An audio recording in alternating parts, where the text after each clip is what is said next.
Tayrona National Park is Colombia's most popular tourist attraction for good reason. We're going to show you how beautiful it is and how you can experience it for yourself. The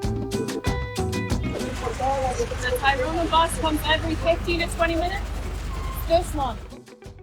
The buses you're looking for are white and green. They look different than the blue local buses, so they're easy to find. They start here at the Santa Marta market and end in Palomino. There are no specific bus stops, just wave them down and hop on wherever you see one to travel up and down the coastal road. The bus is cash only, and 5,000 to 15,000 pesos per person, depending on how far you're going. Entry tickets for foreigners cost 81,000 pesos or about 22 USD. You also have to pay 7,000 pesos for insurance.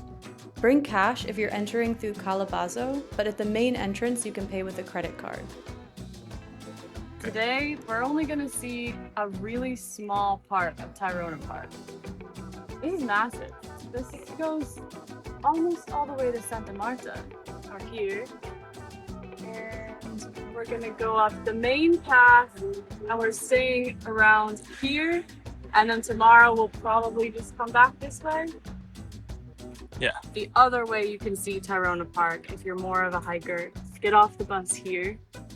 Take the motorbike up a little ways. Don't climb up that hill unless you hate yourself.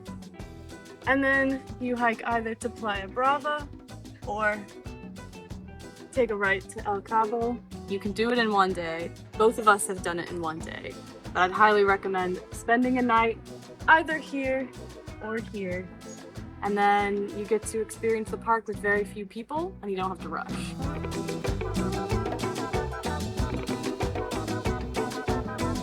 As soon as you enter the park, there is a very long, boring road that you can skip with this 6,000 peso shuttle. Gus walked this road with his sister and says the shuttle is very worth it. The animal sightings started straight away.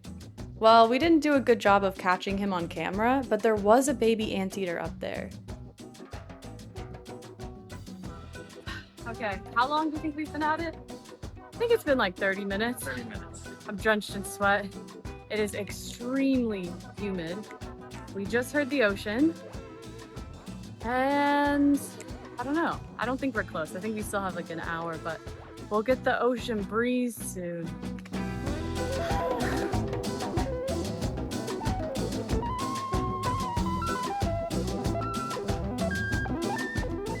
The second cheapest bungalows in the park are over there.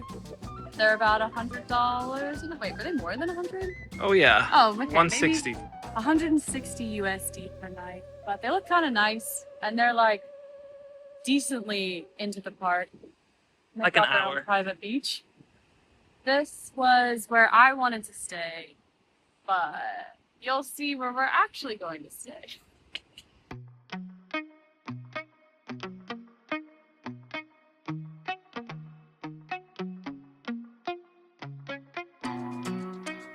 I love the mangroves like this.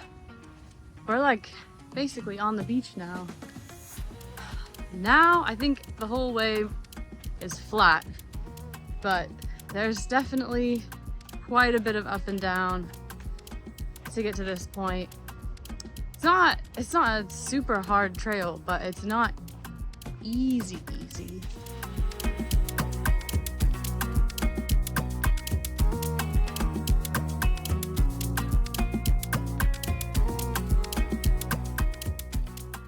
We decided to stay in a fancy tent that cost us almost $70.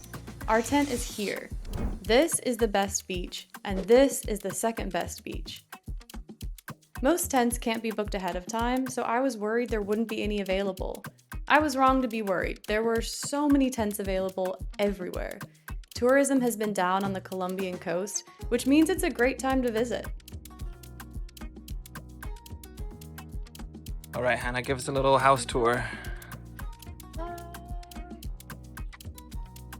All right, it's firm, but at least we have some shade. That's what I was worried about. Muy bien. We checked into our tent around 3 p.m., so we still had plenty of daylight left to go to the beach. The waves are so strong in Tayrona Park that you can't actually swim in most of the beaches. The first beach you can swim in is called La Piscina, or the pool. A natural rock wall blocks the waves, so the beach is clear and calm. This is also a great place to go snorkeling, which I didn't do because I don't like fish. You'll definitely see monkeys in Tayrona. These are playful capuchin monkeys. They seem friendly from up there, but Gus got a little too close trying to take pictures and he almost got bitten. Definitely keep your distance. You can hear red howler monkeys howling all around you, but it's a bit less common to see them. They're smaller than I expected and they hide high up in the trees.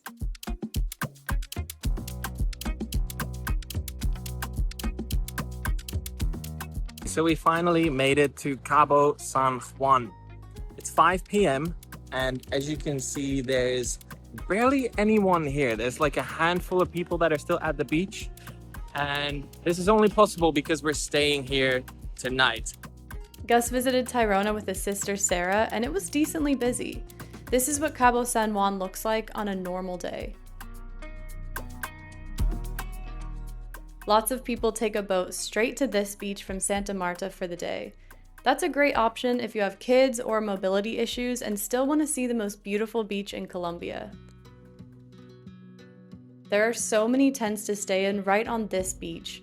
The facilities aren't as nice as ours were, and most of the tents are in full sun. You can also stay in a hammock.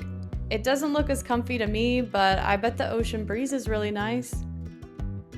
All of these are first come, first serve.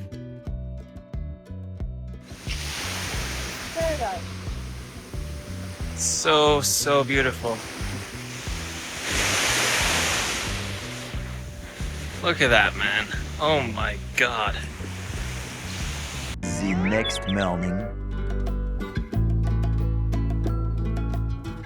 This is why you sleep at the park, because we're at the most famous beach in Colombia, the most beautiful, most popular beach, and it's completely empty. I slept okay, but you can't sleep past like 6 in the morning because it gets so hot in the tents. But at least we fell asleep early since there's like nothing else to do once it gets dark. Gus did not sleep as well. He woke up every hour. But look at him. He's doing great. Thriving. We saw people who spent 4 days in the park, sleeping in various hammocks and stuff. And they're our age. I don't know how. That's brave. It's brave. Subscribe for more travel guides without the fluff.